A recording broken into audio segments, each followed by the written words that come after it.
নমস্কার, news 18 Bangla digital পেজে আপনাদেরকে স্বাগত। আপনাদের সঙ্গে রয়েছে আমি আবির। গত কয়েকদিন ধরে গোটা সপ্তাহটা জুড়েই আমরা দেখেছি কলকাতা মেট্রোর ব্লু লাইনে মানুষের দুর্ভোগ অব্যাহত। আজকেও সকাল থেকে শনিবার দিনকেও ব্লু লাইনের মেট্রো চলছে অত্যন্ত ধীর গতিতে। একাধিক জায়গাতে মেট্রো দাঁড়িয়ে গিয়েছে, স্টেশনে অপেক্ষা করতে হচ্ছে যাত্রীদেরকে। দরজা খোলা বন্ধ হওয়ার ক্ষেত্রে মস্ত বড় সমস্যা, নানা ধরনের পরিস্থিতির শিকার হতে হচ্ছে। এরই মধ্যে যারা রবিবার ছুটির দিন টালিগঞ্জ থেকে শহীদ ক্ষুদিরাম থেকে যাত্রা আসতে চান মেট্রো চেপে, তাদের মেট্রোতে আসার কোনো সুযোগ নেই। তার কারণ টালিগঞ্জ থেকে শহীদ ক্ষুদিরামের মধ্যে আগামীকাল মেট্রো চলাচল সম্পূর্ণ বন্ধ থাকছে। ফলে যারা দক্ষিণের একেবারে বাইপাস লাগোয়া অংশে বা বাঁশদ্রোণী, রানীকুঠি এই অংশে থাকেন, যারা সেই দিকের মেট্রো ব্যবহার করেন, তারা সেই মেট্রো ব্যবহার করার ক্ষেত্রে তাদেরকে অসুবিধার সম্মুখীন হতে হবে। কিন্তু কেন বন্ধ করা হচ্ছে মেট্রো, কেন মেট্রো পরিষেবা পাওয়া যাবে না?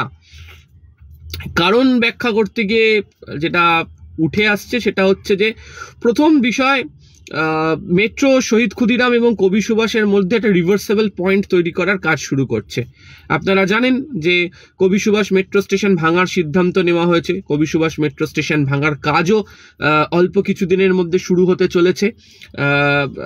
কিন্তু শহীদ ক্ষুদিরাম থেকে এই মুহূর্তে মেট্রোকে যেতে হচ্ছে কবি সুভাষের দিকে, সেখান থেকে ঘুরিয়ে আসতে অনেকটা সময় লাগছে। তার ফলে শহীদ ক্ষুদিরাম থেকে একদম কালীঘাট পর্যন্ত ট্রেন বাঞ্চিং হচ্ছে।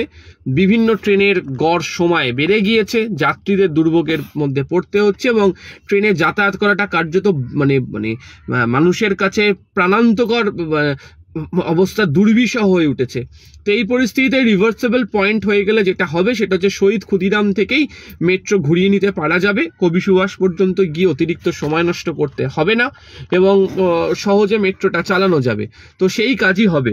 কিন্তু আজকে রাত থেকে শুরু হওয়া সেই কাজ রবিবার বিকেল 3টে পর্যন্ত চলবে। তো সেই কাজে তো ইঞ্জিনিয়ারিং এর কাজ হবে, হচ্ছে মেকানিক্যাল ইঞ্জিনিয়ারিং এর কাজ। এরপরও বাকি থাকবে সিগন্যাল অ্যান্ড টেলিকমিউনিকেশনের কাজ। ফলে সেই কাজ যতক্ষণ না পর্যন্ত শেষ হচ্ছে ততক্ষণ পর্যন্ত মানুষের দুর্ভোগ থেকে একেবারে যে রেহাই মিলবে এমনটা বলার জায়গা নেই। তবে মেট্রোর বক্তব্য যে কবি সুভাষ মেট্রো স্টেশন চালু করতে অন্তত 1 বছরের মতো বেশি সময় লাগবে। ফলে এই কদিন বা এই 1 বছর শহীদ ক্ষুদিরাম থেকে মানুষকে যাত্রা করতে হবে। তাই ব্যবস্থা হিসেবে শহীদ ক্ষুদিরামের ক্ষেত্রেই রিভার্সেবল পয়েন্ট তৈরি করাটা জরুরি। রবিবার অনেকটা যাত্রী কম থাকেন, এই কথা ভেবেই হয়তো এই কাজ করার সিদ্ধান্ত নেওয়া হয়েছে। তবে কতটা দুর্ভোগ আটকাতে পারা যাবে সেটাই এখন দেখার। আরো তথ্য খবরের জন্য নজর রাখুন নিউজ 18 বাংলা ডিজিটাল পেজ। আপাতত ধন্যবাদ।